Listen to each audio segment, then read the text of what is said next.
sur RMC et sur BFM Sport jusqu'à 23h, toujours avec Alpha Baldé. On est toujours là, avec François Manardo. J'ai le quiz, messieurs. J'ai le quiz. Tu as le quiz? Mais je ne vous dirai rien sur le quiz. Non, mais tu peux dire qu'on est honnête, hein, tous. Hein. Oui. Alpha, Jonathan, moi, on n'a jamais demandé à qui que ce soit de nous filer un quiz avant. Une fois, moi, je l'ai filé à l'avance et vous avez pas. Tu te souviens sur les joueurs du PSG? Celui-là, je vais m'en souvenir longtemps. Parce que non seulement nous, on a été nuls, on n'a rien trouvé, mais les deux auditeurs avaient tous marqué 0 points. Vous n'avez pas été très bon. Vous n'avez pas été très bon. Non, c'était un quiz à la mort, moi, le nœud. Messieurs, les avis tranchés. D'abord, l'avis de François Manardo. Moi, pour ma part, je ne sais pas si j'ai été plus circoncis, plus clair. Et on se disait, est-ce qu'il peut y avoir un grain dans le sable? Et voilà, c'est ma question. Ouais, alors Oscar Garcia, je veux parler de l'entraîneur espagnol de Saint-Étienne qui est arrivé, qui venait en provenance, qui vient des Red Bulls de Salzbourg, et j'ai bien aimé ce qu'il a pu dire il y a quelques jours dans l'équipe, puisque il a décrypté sa méthode. Alors, je suis toujours un peu étonné que des coachs français n'aient pas le réflexe aussi de le faire quand ils débarquent dans un club, de dire voilà comment ça va se passer. Il a dit sur notre antenne aussi, voilà comment ça se passait au niveau des entraînements. Je vais filmer les entraînements, je vais faire venir un nutritionniste. Alors, je me suis dit, pendant quand même 8-9 années de bail pour Christophe Galtier, est-ce qu'il n'y avait pas au moins des entraînements qui étaient filmés? Apparemment, non. Mais je ne veux pas faire du Galtier bashing, pas du tout mon propos. Juste, j'apprécie le discours qui décrypte sa méthode. Voilà, c'est pro, c'est carré.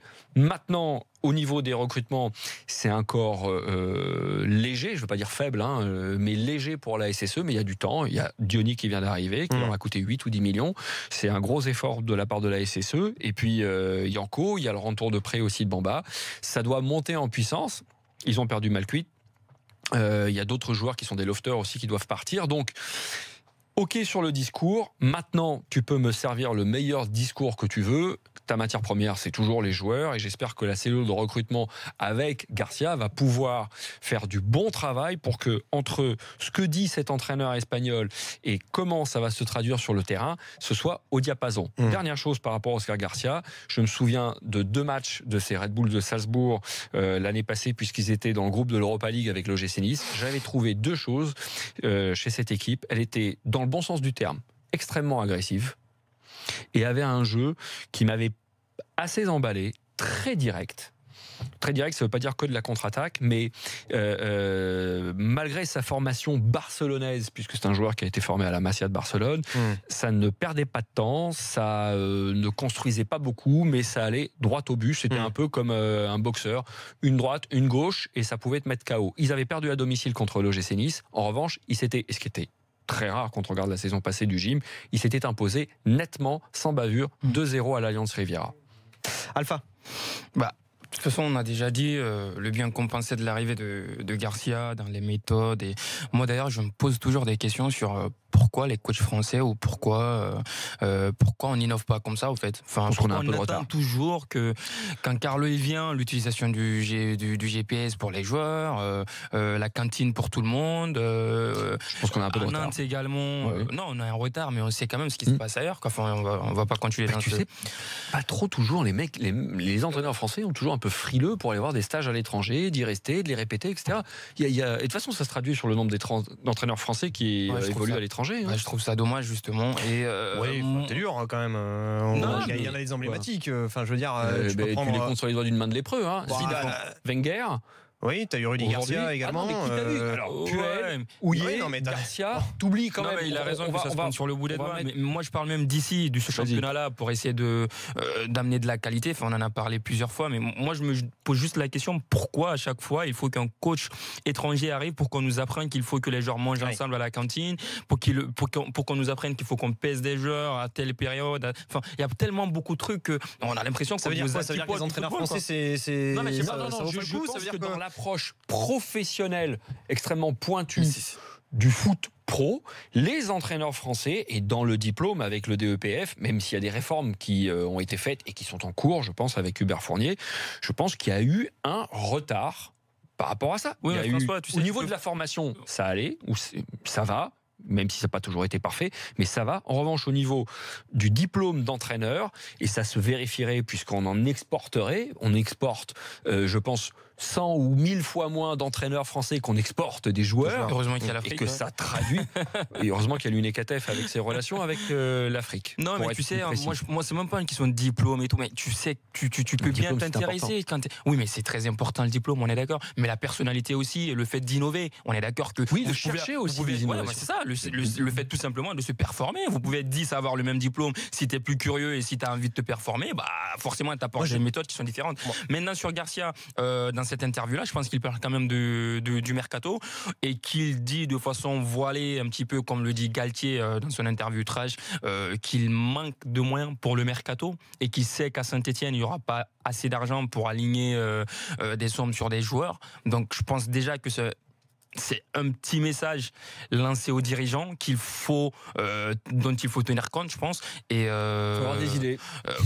Mais l'autre fois, on a des cellules de recrutement qui n'ont pas forcément des moyens astronomiques et qui ont des idées. Elle peut avoir des idées, la cellule de recrutement. Alors, il ne va pas se cacher derrière ça parce qu'il a quand même quelques recrues et qu'il a sa philosophie à mettre en place et que les joueurs qui étaient également déjà dans cet effectif-là ne sont pas non plus les plus nuls du championnat.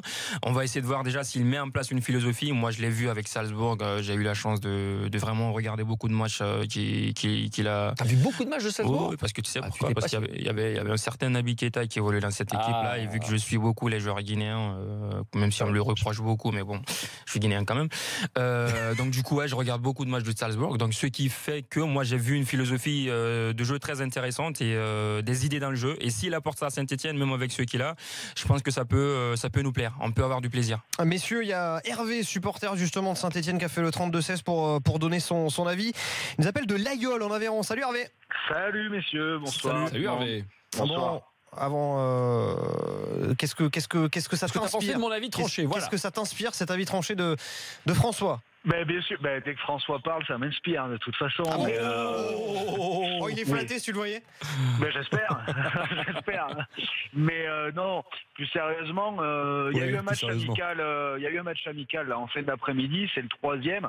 4-0, quand on voit 4-0, quand on voit le premier match amical qu'ils font contre Nyon, je crois, et là le match qu'ils font, on sent effectivement qu'il y a une montée en puissance, on sent qu'il y a des automatismes dans le jeu. Alors les automatismes entre les joueurs, la plupart étaient là, mis à part Diony qui est rentré en fin de jeu et Djanko le latéral, mais tous les autres joueurs ont déjà des automatismes, ont déjà un petit peu l'habitude de jouer ensemble. Par contre, il y a une vraie montée en puissance et il y a un vrai souffle insufflé pour le coup par Oscar Garcia. On sent qu'il y a une vraie énergie positive, il y a une vraie envie d'aller de l'avant.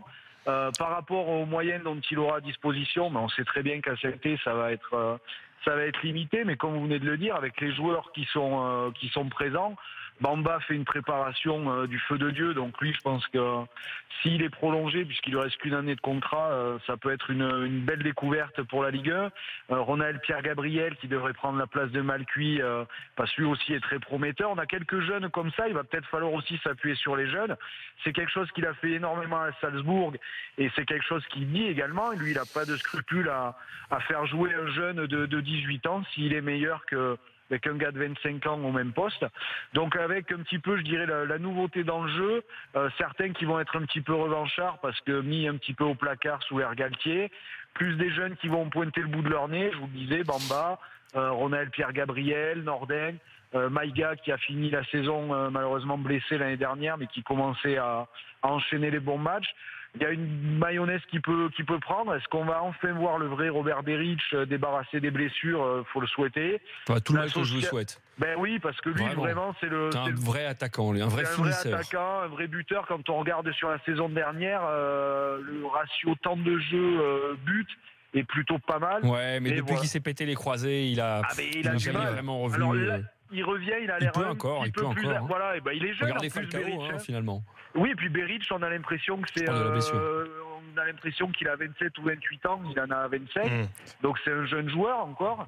Et puis il a l'air un petit peu plus affûté aussi qu'il ne l'était. Même chose pour Amouma, qui a peut-être compris lui aussi qu'il fallait soigner un petit peu le corps pour être pour être performant. Donc voilà, avec des moyens limités, mais ça on est habitué malheureusement à Saint-Étienne. Je pense qu'il y a une bonne énergie là qui se dégage. Merci Hervé d'avoir fait le 32-16, nous avoir donné ton avis. Moralité, si je comprends bien. J'aime beaucoup les avis d'Hervé. Oui, j'aime beaucoup les avis d'Hervé, tout ce qu'il dit. Oui, parce qu'il aime beaucoup tes avis. Aussi, voilà, non, j'aime beaucoup les avis d'Hervé. Moralité, si je comprends bien, en fait, Oscar Garcia, on peut déjà juger que c'est déjà jugé, mais non, on peut pas déjà juger évidemment parce qu'on n'en est qu'au début. Mais je trouve que dans la façon d'énoncer sa façon de voir le jeu, des moyens qu'il attend évidemment de sa direction pour mettre en place cette vision du jeu, la façon dont a priori il a bien géré le loft stéphanois, parce que là il n'a pas fait de digression, il a annoncé la couleur, c'est intéressant, c'est à suivre. Et quand tu fais 2 années de suite successivement un doublé coupe championnat dans un championnat qui est certes pas le plus relevé, mais où il y a un petit peu aussi de compétitivité, c'est un indicateur intéressant pour ce coach espagnol, jeune coach espagnol, 44 ans seulement, qui peut faire enflammer le chaudron. Messieurs, on va aller pas très loin de Saint-Étienne, on va aller à Lausanne, retrouver Timothée Mémon, parce que je crois que Marseille a marqué face à Fenerbahçe. Timothée. Absolument, ouverture du score il y a 4 minutes de Valère Germain qui a récupéré un ballon sur le côté droit de la surface de réparation. Belle frappe croisée, puissante, vraiment rien à redire, un magnifique but d'école. Et d'ailleurs l'Olympique de Marseille a globalement dans cette seconde période pris le dessus sur le Fenerbahçe après une première période plus équitable. À noter, tiens, peut-être dans la cage, la titularisation de Yohan Pelé. Par ailleurs, Rudy Garcia n'a pour le moment fait qu'un seul changement après 78 minutes de jeu, 1-0, mais là il va en faire plusieurs là. Un seul changement. Timothée, qui joue en défense centrale?